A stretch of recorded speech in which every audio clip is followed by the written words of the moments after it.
গতকাল শুধু কি শান্তা ফারজানাই সেই আয়েশের উপরে ঝাঁপিয়ে পড়েছিল নাকি ওইখানকার কিছু তথাকথিত সাংবাদিকরাও তার উপরে ঝাঁপিয়ে পড়েছিল? আপনারা এখানে দেখতে পাচ্ছেন একজন সাংবাদিকের হাতে বুম রয়েছে, যেই বুম দিয়ে আঘাত করছে সেই জুলাই যোদ্ধা আয়াশকে। ওইখানে আরো কিছু সাংবাদিকদেরকে দেখা যাচ্ছিল যারা তাদের স্ট্যান্ডগুলো ট্রাইপড নিয়ে সেই আয়াশের উপরে আঘাত করছে। অনেকেই ধাক্কা দিচ্ছে, অনেকেই বলছে সাংবাদিকদের উপরে হামলা, ওকে ধর। এই কথা বলার পর আয়াশ যখন দৌড় দেয় তখন সবাই মিলে তাকে ধরে মাটিতে ফেলে। এরপর একরকম অচেতন হয়ে তিনি মাটিতে পড়ে থাকেন আর শান্তা ফারজানা ওইখানে দাঁড়িয়ে একজন নেত্রীর মতো হয়ে তাকে আঘাত করছিল। ওইখানে সাংবাদিকদেরও সহযোগিতা রয়েছিল বলে অনেকে মনে করছেন এই সকল ফুটেজ বা ভিডিওগুলো দেখে। এখন ওই সাংবাদিকদের মাঝখানে তথাকথিত হলুদ মিডিয়া সাংবাদিক আসলে কারা ছিল যারা এই ধরনের কাজগুলো করেছে তাদেরকে একটু চিহ্নিত করেন। দেখেন, দোষর আপনারা শুধু শান্তা ফারজানাকে বানিয়ে দিয়েছেন, তবে ক্যামেরা হাতে একটি বুম হাতে যারা রাস্তার মধ্যে হাঁটাহাঁটি করছে এরাও আওয়ামী লীগের দোষর। সবাই তো আর প্রকৃত সাংবাদিক না, কেউ তথাকথিত সাংবাদিকও আছে। লেখাপড়া করুক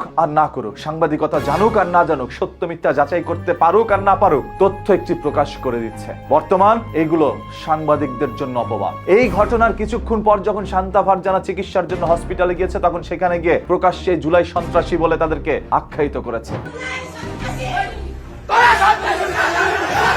তখন তারা আরো উত্তেজিত হয়ে যায়, পিছন থেকে লাইভ করে আর সেই লাইভের মধ্যে তাদেরকে জুলাই সন্ত্রাসী বলে আওয়ামী লীগকে দেখায় শান্তা ফারজানা। আমি একাই দেখো লড়ছি, আমি একাই তাদের বিরুদ্ধে কথা বলছি। কত কোটি টাকা পেলে শান্তা ফারজানা ও তার স্বামী এই ধরনের কাজগুলো করতে পারে? স্বামী স্ত্রী একত্রেই লেগে পড়েছে এই জুলাইয়ের বিরুদ্ধে এবং প্রকাশ্যে আওয়ামী লীগের সমর্থন করে তারা কথা বলছে। ভাই, যারা জুলাই যুদ্ধ করছেন না তাদের কপালে শনি আছে। এই বিএনপি থাকা অবস্থায় আপনাদের কি হাল দেখতে পাচ্ছেন, আওয়ামী লীগ আসলে আপনাদের কি অবস্থা হবে সেটা কল্পনারও বাইরে। আর সে আওয়ামী লীগকে এরাই নিয়ে আসবে এই দেশে। গতকাল শান্তা ফারজানার অ্যাটিটিউড, শান্তা ফারজানার উপস্থিতি, শান্তা ফারজানার একের পর এক কর্মকাণ্ড আমাদেরকে মনে করিয়ে দেয় আওয়ামী লীগ আসলে তারা কতটা ভয়ঙ্কর আচরণ দেখাতে পারে সেই জুলাই যোদ্ধাদের উপরে, সেটাই আমরা বুঝতে পেরেছি। শান্তা ফারজানার চোখের মধ্যে লুকিয়ে আছে সেই প্রতিশোধের আগুন, যা গতকাল থেকে আমরা লক্ষ্য করে দেখেছি। একজন পুরুষকে জনসম্মুখে এইভাবে রাস্তায় ফেলে পেটানো একজন মহিলার পক্ষে সম্ভব না। ও মহিলা না পুরুষ সেটাও যাচাই করা দরকার। আর তার স্বামী তো একটা আছে,